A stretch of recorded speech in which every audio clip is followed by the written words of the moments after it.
வணக்கம். இன்றைய முக்கிய செய்திகள்.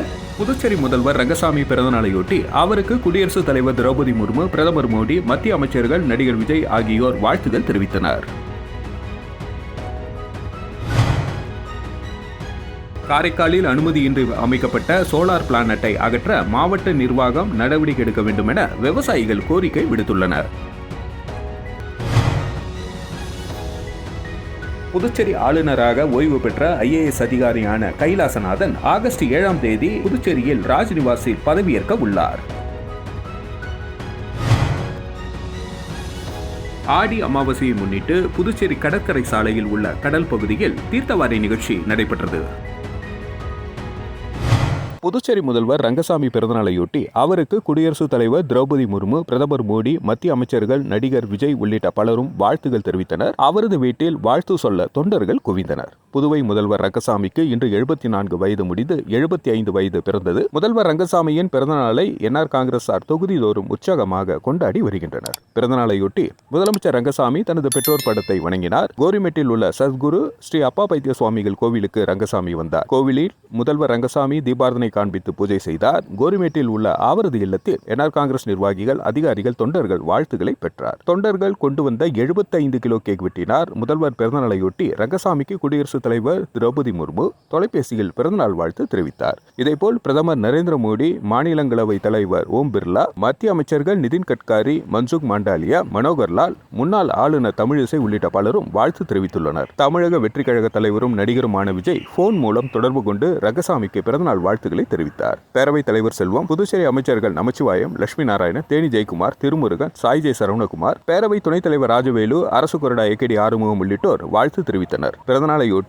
புதுவை முழுவதும் ரங்கசாமிக்கு வாழ்த்து தெரிவித்து பேனர்கள், கட் அவுட்டுகள் வைத்திருந்தது. சுவரொட்டிகளும் ஒட்டப்பட்டிருந்தது.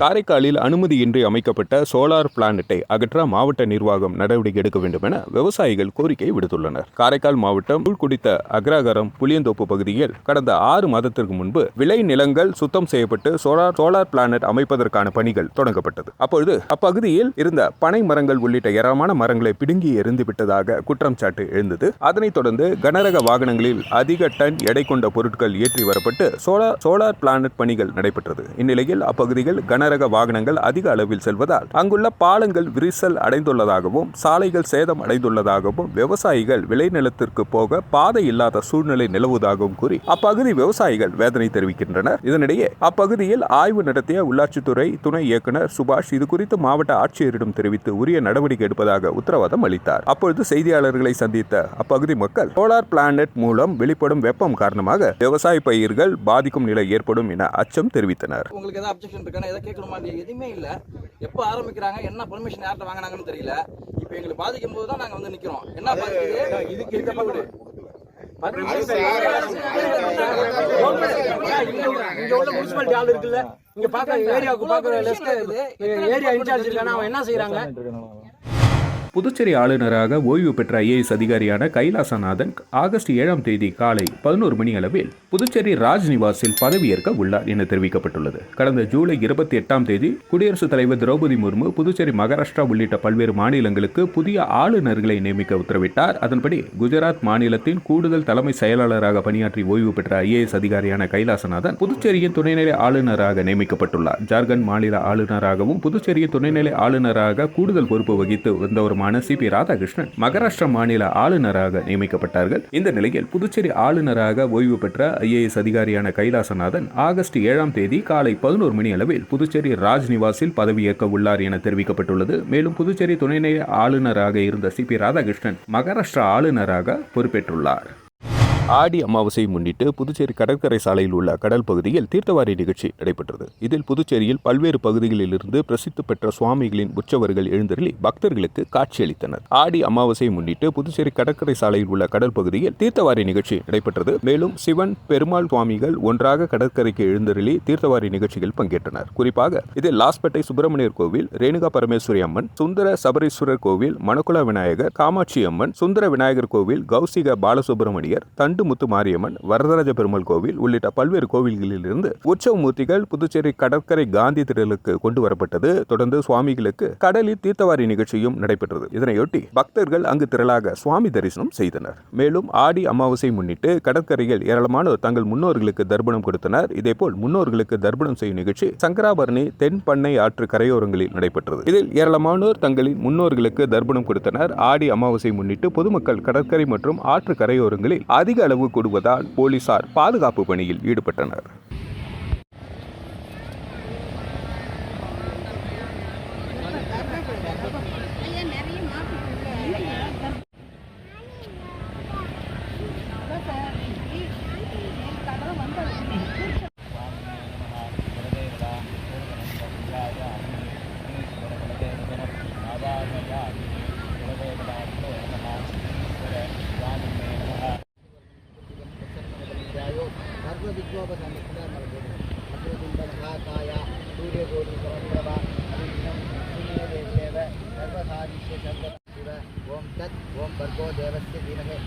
தமிழகத்தில் அதிமுக ஆட்சியில் அரசு பள்ளியில் 9 முதல் 12ஆம் வகுப்பு வரை பயின்ற மாணவர்களுக்கு மருத்துவக் கல்லூரியில் இடஒதுக்கீடு அளித்தது போல் புதுச்சேரியிலும் வழங்க வேண்டும் என அதிமுக மாநில செயலாளர் அன்பழகன் வலியுறுத்தியுள்ளார். புதுச்சேரி அதிமுக தலைமை அலுவலகத்தில் செய்தியாளர்களை சந்தித்த மாநில செயலாளர் அன்பழகன், இந்திய மருத்துவ ஆணையத்தின் சட்ட திட்டங்களுக்கு உட்பட்டு புதுச்சேரியில் உள்ள 3 தனியார் மருத்துவக் கல்லூரிகளில் அரசு இடஒதுக்கீடாக 50% இடங்களை பெறாமல் தனியார் கல்லூரி நிர்வாகத்திற்கு ஆதரவாக புதுவை அரசு செயல்படுவதாக குற்றம் சாட்டினார். மேலும் தற்பொழுது நடைபெற்று வரும் சட்டமன்ற கூட்டத்தொடரின் மூலமாக உரிய நடவடிக்கை எடுக்க வேண்டும் என தெரிவித்தார். தமிழகத்தில் எடப்பாடியார் தலைமையிலான அதிமுக ஆட்சியில் அரசு பள்ளிகளில் 9 முதல் 12ஆம் வகுப்பு வரை பயின்ற மாணவர்களுக்கு மருத்துவக் கல்லூரியில் இடஒதுக்கீடு வழங்கப்பட்டது. ஆனால் புதுச்சேரியில் 1 முதல் 12ஆம் வகுப்பு வரை அரசு பள்ளியில் பயிலும் மாணவர்களுக்கு மட்டுமே மருத்துவக் கல்வியில் இடஒதுக்கீடு வழங்கப்படுகிறது. இதனால் ஏழை மாணவர்கள் மிகவும் பாதிப்பு அடைகின்றனர். எனவே தமிழகத்தை பின்பற்றி 9 முதல் 12ஆம் வகுப்பு வரை அரசு பள்ளிகளில் பயின்ற மாணவர்களுக்கும் வாய்ப்பு வழங்கும் வகையில் நடவடிக்கை எடுக்க வேண்டும் என அரசை வலியுறுத்தினார். இதில் உள்ள உண்மை தன்மையை முதல்வர் ரங்கசாமி உணர வேண்டும் என்றும், உரிய நடவடிக்கை எடுக்காவிட்டால் தலைமையின் அனுமதியை பெற்று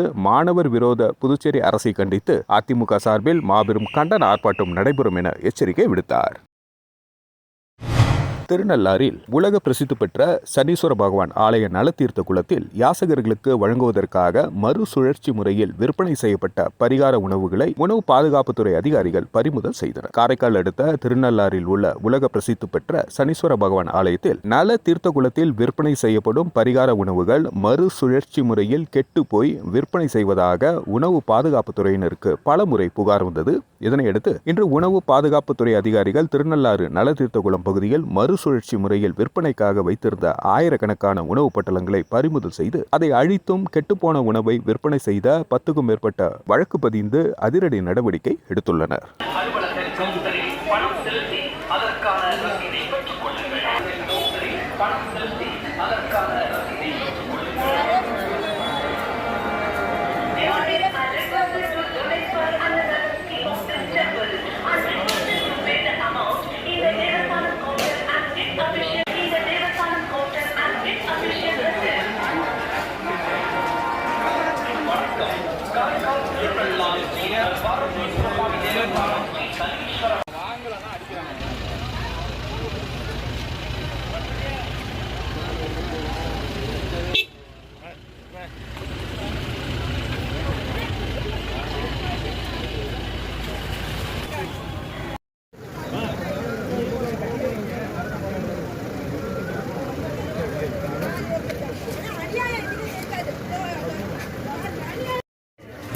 புதுச்சேரியில் இணைய வழி மூலமாக 5 நபர்களிடம் ரூபாய் 59.62 லட்சத்தை மர்ம நபர்கள் நூதன முறையில் மோசடி செய்தது தொடர்பாக சைபர் கிரைம் போலீசார் விசாரணை நடத்தி வருகின்றனர். புதுச்சேரி கரிக்கலாம்பாக்கத்தை சேர்ந்தவர் ராஜவேணி. இவரது மகனை மர்ம நபர்கள் வாட்ஸ்அப் மூலம் தொடர்பு கொண்டு இணையதள பங்கு சந்தையில் அதிக லாபம் சம்பாதிக்கலாம் என கூறியதை நம்பி ராஜவேணியின் மகன் மர்ம நபர்கள் அனுப்பிய செயலியில் ரூபாய் 35 லட்சத்தை பண தவணைகளில் முதலீடு செய்து ஏமாந்துள்ளார். இதேபோல் புதுச்சேரி கோரிமேடு பகுதியை சேர்ந்த கணேஷிடம் பங்கு சந்தை முதலீடு என கூறி ரூபாய் 23.89 லட்சமும், கொசப்பாளையம் பகுதியை சேர்ந்த ஷர்மிளா பானுவிடம் ரூபாய் 11,000, தட்டாஞ்சாவடி ஸ்டாலினிடம் ரூபாய் 49,000, காரைக்கால் திவ்ய பிரசாத்திடம் ரூபாய் 13,000 என மொத்தம் 59.62 லட்சத்தை மர்ம நபர்கள் மோசடி செய்துள்ளனர். இதுகுறித்து புதுச்சேரி சைபர் கிரைம் போலீசார் வழக்கு பதிந்து விசாரணை மேற்கொண்டு வருகின்றனர். புதுச்சேரி வில்லியனூரில் அமைந்துள்ள 100 ஆண்டு பழமை வாய்ந்த தூய லூர்தன்னை ஆலயத்தில் பிரான்ஸ் நாட்டின் லூர்து கெபியில் இருந்து கொண்டுவரப்பட்ட புனித நீர் ஊற்றும் நிகழ்வில் ஆயிரக்கணக்கான கிறிஸ்துவர்கள் கலந்து கொண்டு மாதாவை வழிபட்டனர். புதுச்சேரி வில்லியனூரில் அமைந்துள்ள தூய லூர்து அன்னை ஆலயம் 148 ஆண்டுகள் பழமை வாய்ந்தது. ஆசியாவிலேயே தமிழர் பயன்பாட்டின்படி கிறிஸ்துவ ஆலயமான வில்லியனூர் மாதா கோவில் முன்பாக குளம் அமைத்திருப்பது இதன் தனிச்சிறப்பாகும். பிரான்ஸ் நாட்டின் லூர்து நகரில் பெர்னதெட் என்ற சிறுமிக்கு மாதா காட்சி கொடுத்த இடமான மசேபியில் குகையில் உள்ள அற்புத சுனையில் இருந்து கொண்டு வரப்படும் புனித நீரானது மாதா திருத்தல குளத்தில் ஆண்டுதோறும் கலக்கப்பட்டு வருகிறது. இத்தகைய சிறப்பு மிகுந்த வில்லியனூர் மாதா ஆலய குளத்தில் இந்த ஆண்டும் பிரான்ஸ் நாட்டில் லூர்து கெபியில் இருந்து கொண்டு வரப்பட்ட புனித நீர் ஊற்றப்பட்டு லூர்து அன்னையின் சொரூபம் தாங்கிய தெப்பல் உற்சவம் நடைபெற்றது. பின்னர் வயநாடு நிலச்சரிவில் உயிரிழந்தவர்களின் ஆன்மா சாந்தியடையவும் பாதிக்கப்பட்டவர்கள் விரைவில் இயல்பு நிலைக்கு திரும்பவும் கூட்டு பிரார்த்தனை நடைபெற்றது. முன்னதாக கும்பகோணம் மறைமாவட்ட முன்னாள் ஆயர் அந்தோணிசாமி தலைமையில் அருள்நிறை ஆலயத்தில் திருப்பலியில் எதிர்க்கட்சி தலைவருமான சிவா, வில்லியனூர் தூய லூர்து மாதா திருத்தல பங்கு தந்தை ஆல்பர்ட் உள்ளிட்ட ஆயிரக்கணக்கான கிறிஸ்துவர்கள் கலந்து கொண்டனர்.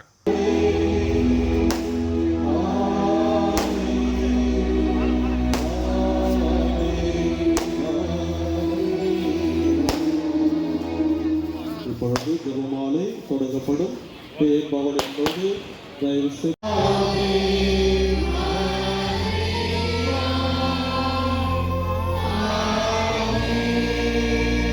புதுவை பல்கலைக்கழகத்தில் MBBS முதலாம் ஆண்டு தேர்வு வினாத்தால் கசிவானதாக புகார் எழுந்த நிலையில் தேர்வு ஒத்திவைக்கப்பட்டுள்ளது. புதுச்சேரி காலாப்பட்டில் இயங்கி வரும் புதுவை மத்திய பல்கலைக்கழகத்தில் 12க்கும் மேற்பட்ட மருத்துவக் கல்லூரிகள் உறுப்பு கல்லூரிகளாக உள்ளன. இக்கல்லூரிகளில் 1380 MBBS இடங்கள் உள்ளன. மொத்த இடங்களில் பெரும்பான்மையான இடங்கள் புதுச்சேரியில் உள்ள 6 தனியார் மருத்துவக் கல்லூரிகளில் உள்ளன. இந்நிலையில் கடந்த வெள்ளிக்கிழமை நடைபெற இருந்த MBBS முதலாம் ஆண்டு தேர்வு வினாத்தால் கசிவானது புகார் எழுந்தது.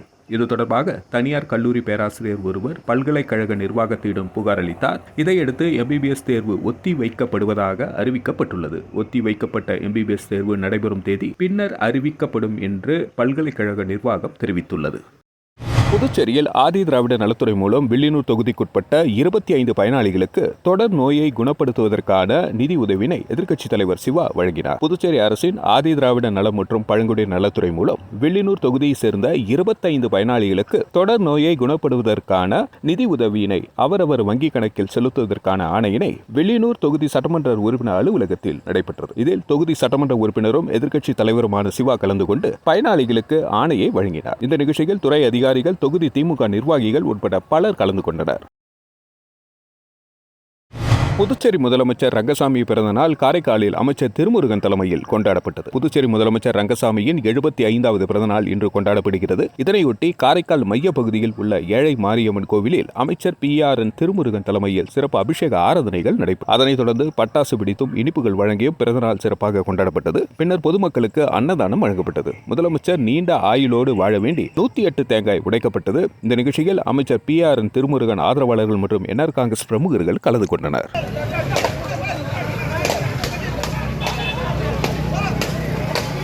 புதுச்சேரி வில்லியனூர் அருகே நடந்து சென்ற மூதாட்டியின் காதில் இருந்த தங்க கம்பலை மர்ம நபர் பறித்து சென்றது தொடர்பாக வில்லியனூர் போலீசார் விசாரணை மேற்கொண்டு வருகின்றனர். புதுச்சேரி வில்லியனூர் புதுப்பேட் பகுதியை சேர்ந்தவர் முத்துலட்சுமி. இவரது மகள் திருமணமாகி தனித்தனியே வசித்து வருகின்றனர். எனவே முத்துலட்சுமி மட்டும் தனியாக வசித்து வருகிறார். இவர் தில்லை நகரில் வீட்டு வேலை செய்துவிட்டு சனிக்கிழமை வழக்கம் போல் வீட்டுக்கு நடந்து சென்றார். அப்பொழுது பைக்கில் வந்த மர்ம நபர்களில் ஒருவர் முத்துலட்சுமி இரு காதுகளில் அணிந்திருந்த தங்க கம்பல்களை பறித்துக் கொண்டு தப்பினாராம். இதில் முத்துலட்சுமியின் காதுகளில் காயம் ஏற்பட்டு மருத்துவமனையில் சிகிச்சை பெற்றார். இதுகுறித்து வில்லியனூர் போலீசார் வழக்கு பதிந்து விசாரணை மேற்கொண்டு வருகின்றனர். புதுச்சேரி முத்தியால்பேட்டை மஞ்சனி நகர் பகுதியில் எழுந்தருளியுள்ள அருள்மிகு ஸ்ரீ வரதவள்ளி மாரியம்மன் ஆலயத்தின் 60ஆம் ஆண்டு ரதோற்சவ விழாவினையொட்டி அம்மன் ஆண்டாள் அலங்காரத்தில் மின்னொளி தேரில் திருவீதி உலா நடைபெற்றது. புதுச்சேரி முத்தியால்பேட்டை மஞ்சனி நகர் பகுதியில் அமைந்துள்ளது அருள்மிகு ஸ்ரீ வரதவள்ளி மாரியம்மன் ஆலயம். இந்த ஆலயத்தின் 60ஆம் ஆண்டு ரதோற்சவ விழா 28ஆம் தேதி கொடியேற்றத்துடன் தொடங்கியது. தினந்தோறும் காலை அம்மனுக்கு சிறப்பு அபிஷேகம் செய்யப்பட்டு அம்மன் சிறப்பு அலங்காரத்தில் திருவீதி உலா நடைபெற்று வருகின்றது. இதனைத் தொடர்ந்து ஸ்ரீ வரதவள்ளி மாரியம்மனுக்கு ஆண்டாள் அலங்காரமும் செய்யப்பட்டு மின் விளக்குகளால் அலங்கரிக்கப்பட்ட வாகனத்தில் வைக்கப்பட்டு திருவீதி உலா நடைபெற்று வருகிறது. இதில் பக்தர்கள் திரளாக கலந்து கொண்டு அம்மனை வழிபட்டு சென்றனர்.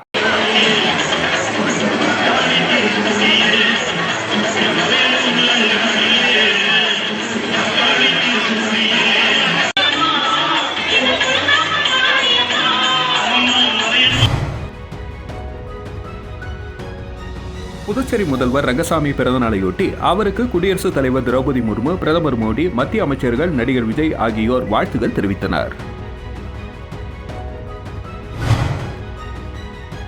காரைக்காலில் அனுமதியின்றி அமைக்கப்பட்ட சோலார் பிளானட்டை அகற்ற மாவட்ட நிர்வாகம் நடவடிக்கை எடுக்க வேண்டும் என விவசாயிகள் கோரிக்கை விடுத்துள்ளனர். புதுச்சேரி ஆளுநராக ஓய்வு பெற்ற IAS அதிகாரியான கைலாசநாதன் ஆகஸ்ட் 7ஆம் தேதி புதுச்சேரியில் ராஜ்நிவாசில் பதவியேற்க உள்ளார். ஆடி அமாவாசையை முன்னிட்டு புதுச்சேரி கடற்கரை சாலையில் உள்ள கடல் பகுதியில் தீர்த்தவாரி நிகழ்ச்சி நடைபெற்றது. செய்திகளை துல்லியமாக தெரிந்து கொள்ள கிரியேட்டிவ் மீடியா நியூஸ் யூடியூப் சேனலை சப்ஸ்கிரைப் செய்து கொள்ளுங்கள். வணக்கம்.